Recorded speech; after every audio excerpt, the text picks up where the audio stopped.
When you get your ham radio license, you're joining a worldwide network of enthusiasts, people who are passionate about communication, technology, and helping each other out.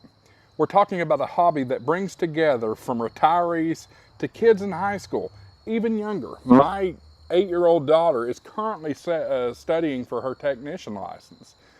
Not just kids in high school. This goes all the way down to kids in elementary school. Take it from me, the friendships that you make in this hobby are long-lasting. You'll find mentors, teammates, and lifelong friends. I know I can speak to that because several people I've known for many, many, many years. One being N4JTQ, Rick Sawaya, out of Sevierville. He's one of the first amateur radio operators that I met. He is actually one who gave me my technician test back in 2010. Known him for a long time. Great, great friend. I've had some friends that have came and gone. I'll shout out Jason Roach, KF4VDX. He was a silent key. Unfortunately, I lost him at the early age of around 43. I think that's how old he was. He had stage 4 colon cancer, I believe it is, and we lost him, probably 5 or 6 years ago. Matter of fact, he lived 2 streets down from where I do. So unfortunately, I didn't live in this neighborhood at that point, but he was a very good friend. I can remember several times, me and him bonded over Skywarn.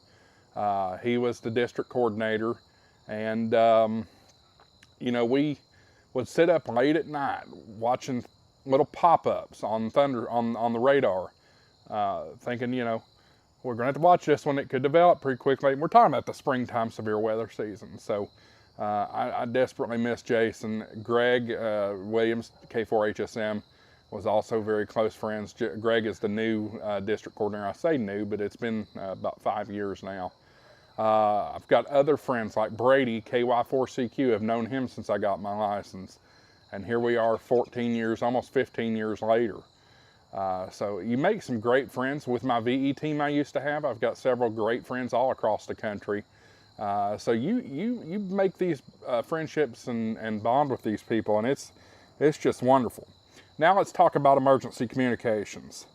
This is one of the most important reasons to get your ham radio license. When all else fails, when cell phone towers are down, when the internet goes dark, ham radio operators can still get messages through. I can't stress this enough.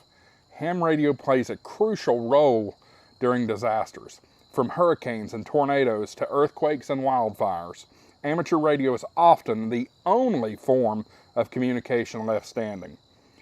Licensed hams volunteer their time and expertise to provide life-saving communication when it's needed most. And you can be a part of that.